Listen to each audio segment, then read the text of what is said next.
And I think that's the deepest work of the mind-body experience, is that you don't escape it, you don't leave it, you stay with it.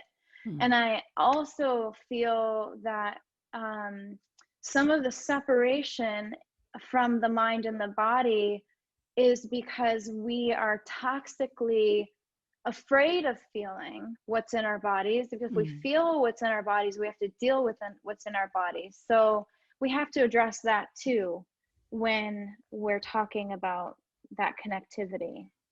So what comes first, Erika? Does feeling grief help us to feel our body, or does feeling our body help us to understand that it's grieving? Like, how does that connection work for you? Or maybe I should even ask before that, like, what does grief mean to you? How would you define grief? I think that's helpful, Adriel, because having a working definition of grief allows us to lay the foundation for how we move through it.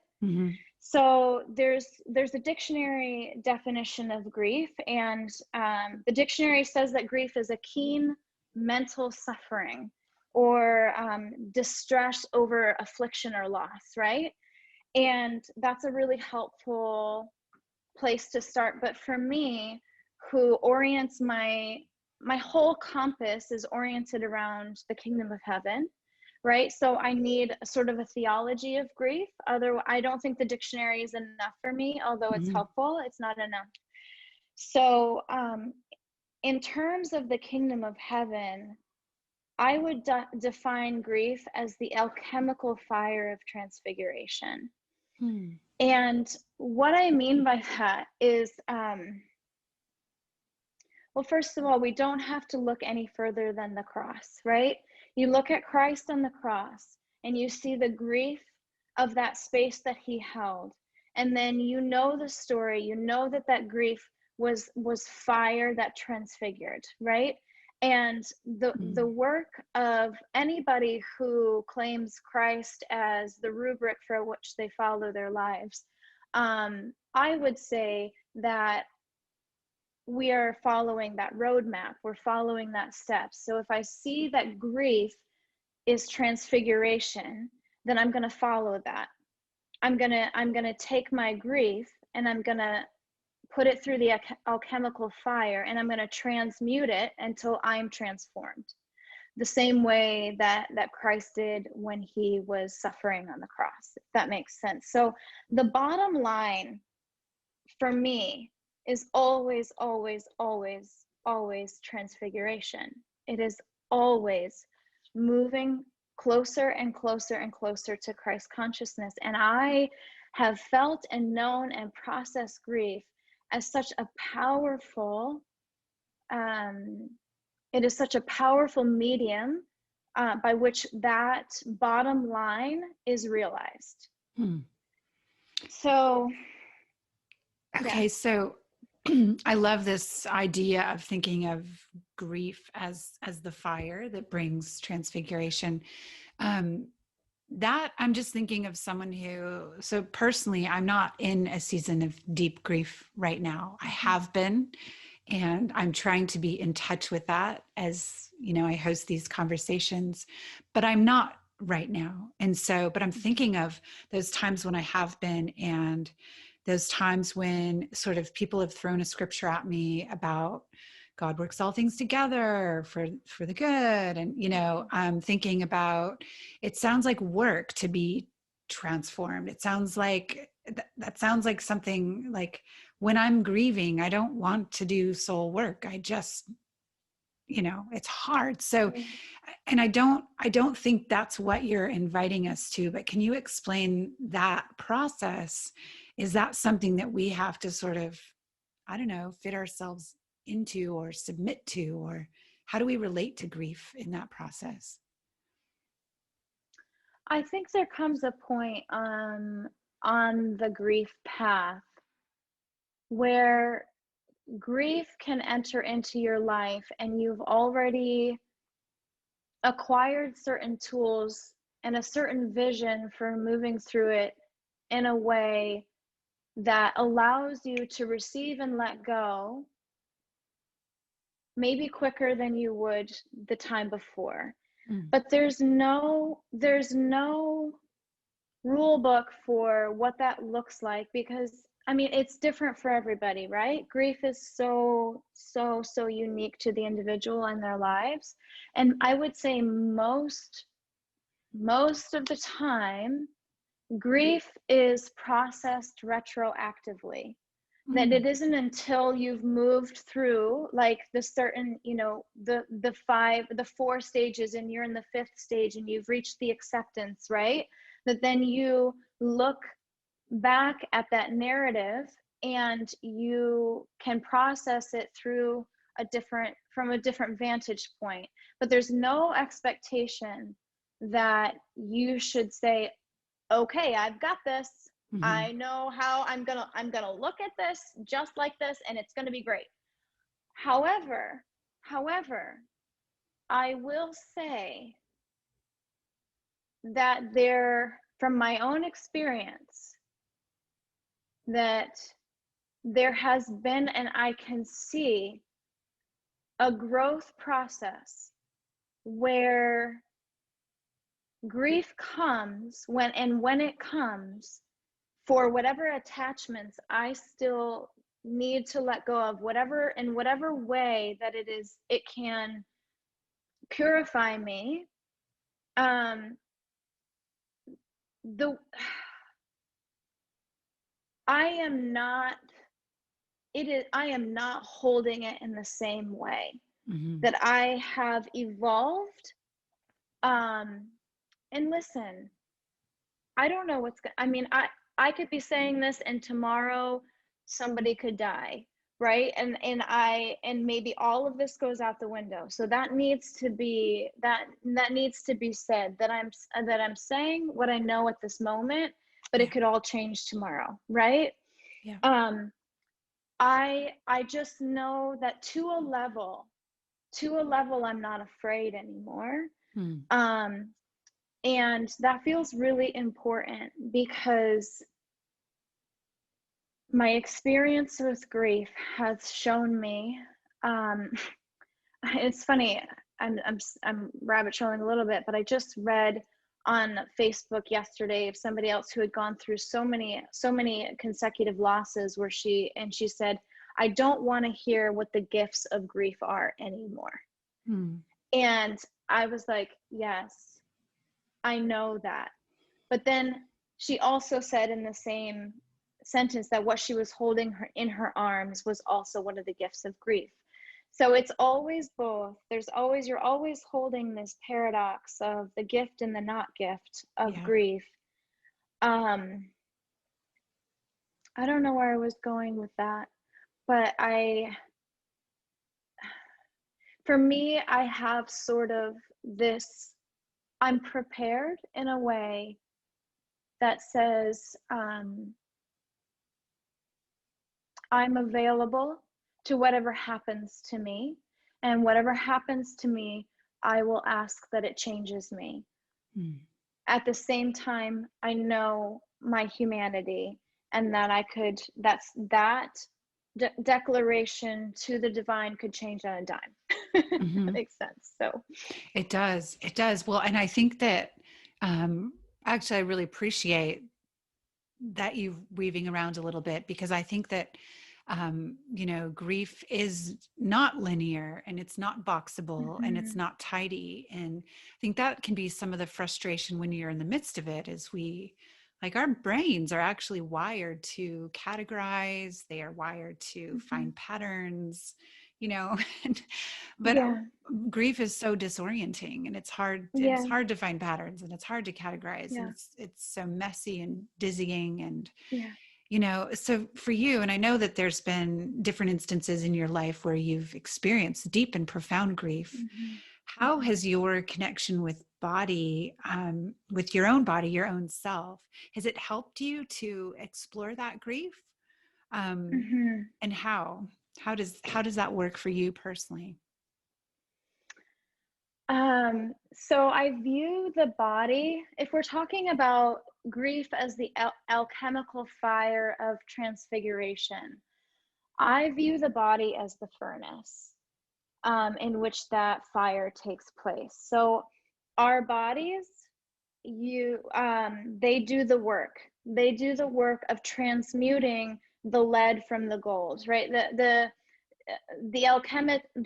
alchemy is an old story of scientists who thought they could turn base metals into gold and become rich, and they tried and they tried and they failed.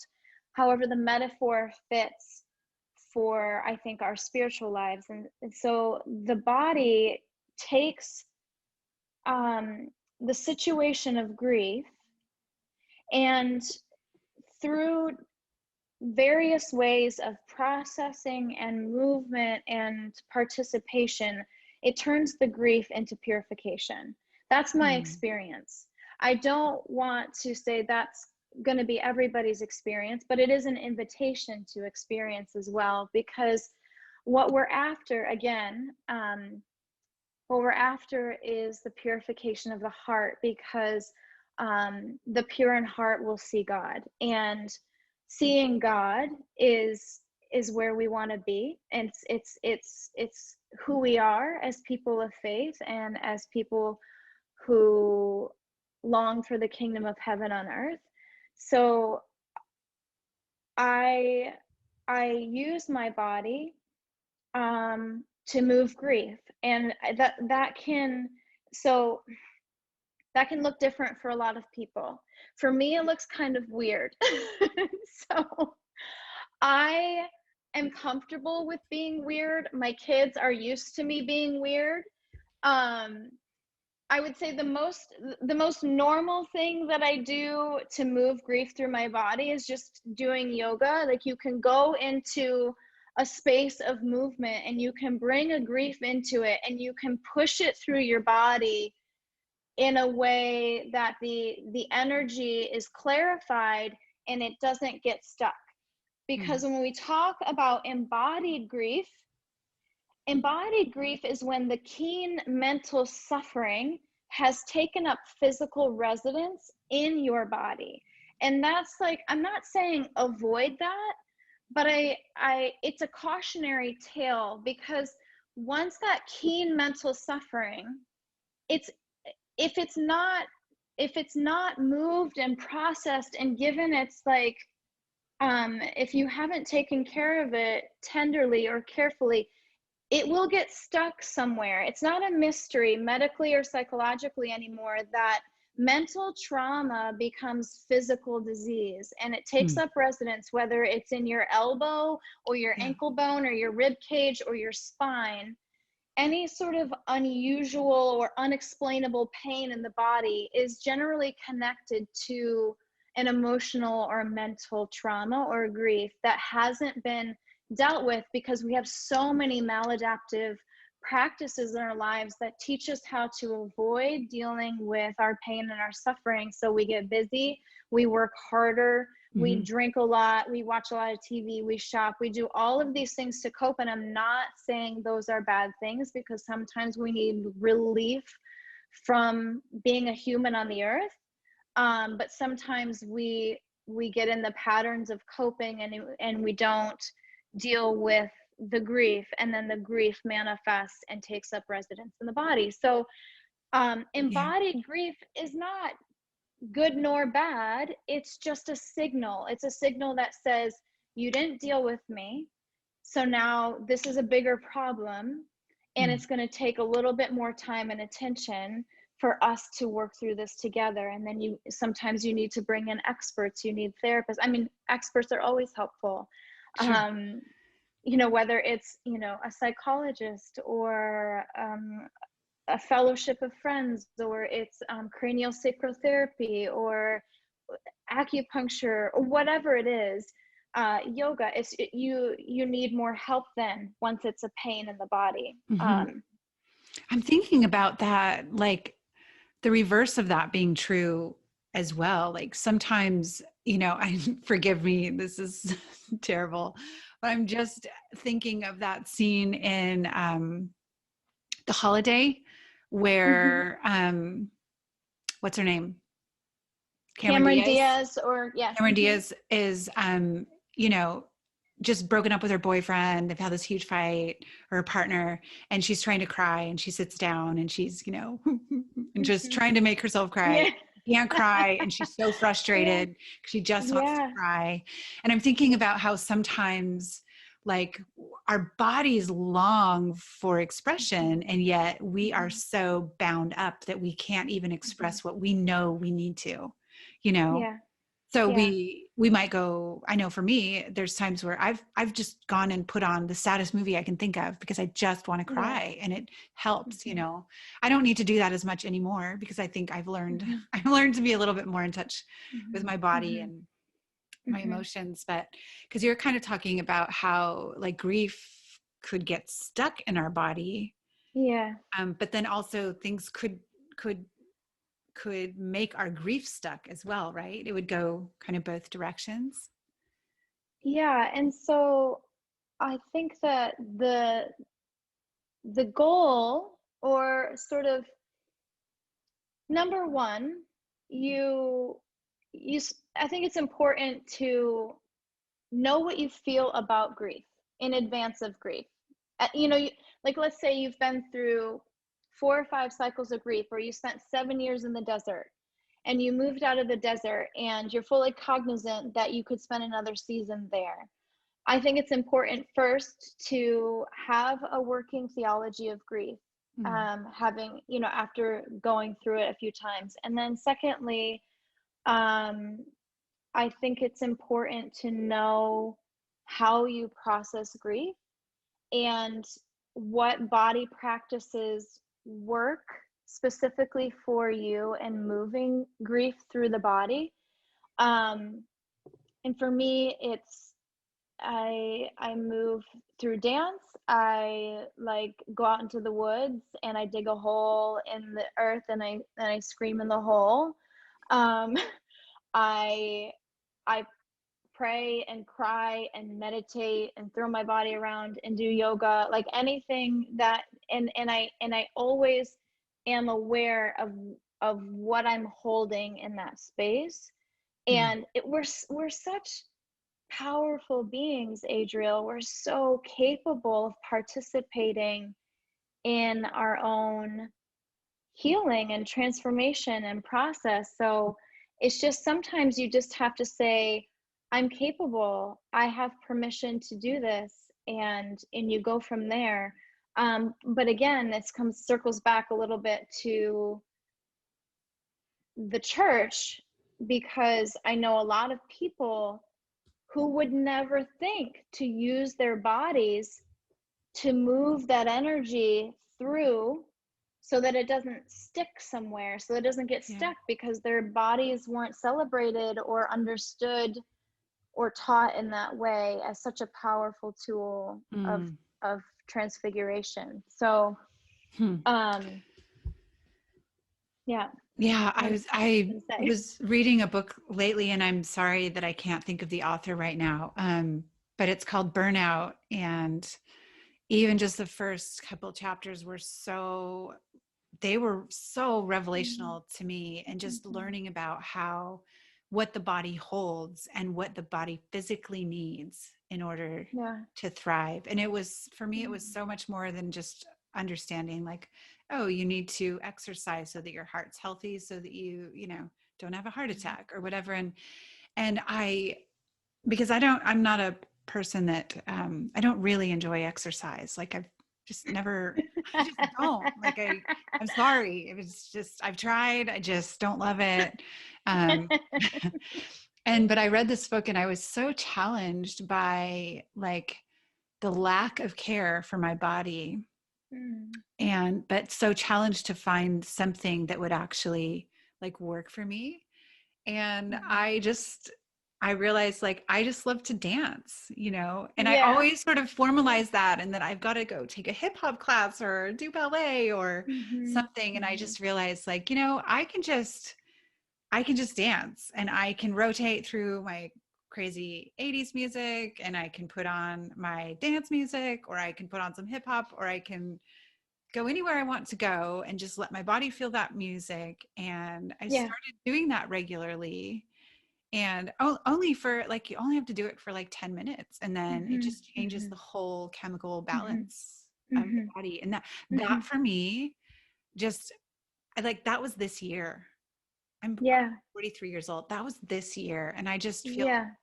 no one taught me why exercise is important. They just said exercise because you want to be healthy. But Mm-hmm. I Mm-hmm. needed to understand the brain Mm-hmm. science of it. And for me, Mm-hmm. that's where it all kind of started to click. And Yeah. but even understanding some of the brain science of it, which I can't repeat because I'm not a Yeah. neurologist, but Yeah. beginning to understand some of the brain science of it has so helped me to start to understand how to then integrate the rest of my life also with my Mm-hmm. body too. Mm-hmm. Mm-hmm. Mm-hmm. And that's what I hear you saying, like, Mm-hmm.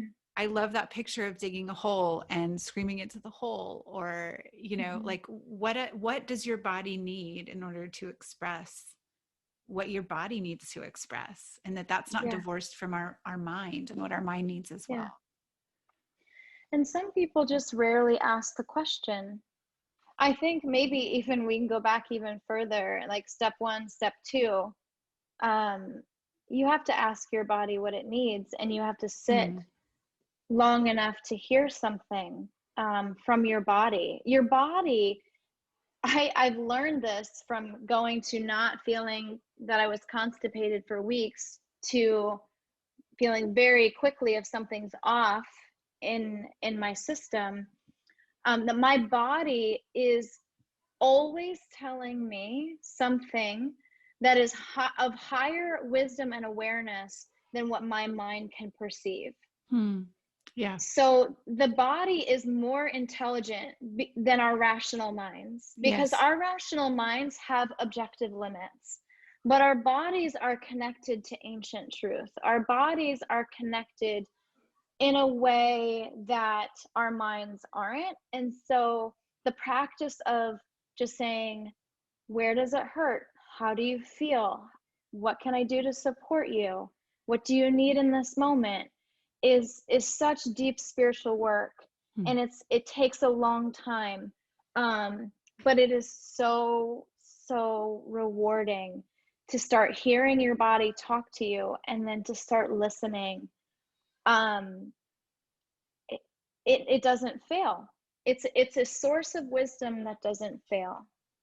And it's the kindness of God, isn't it, that he's built Yeah. within to us these ways of communicating to our mind, because Yeah. we can be a Yeah. little thick-headed.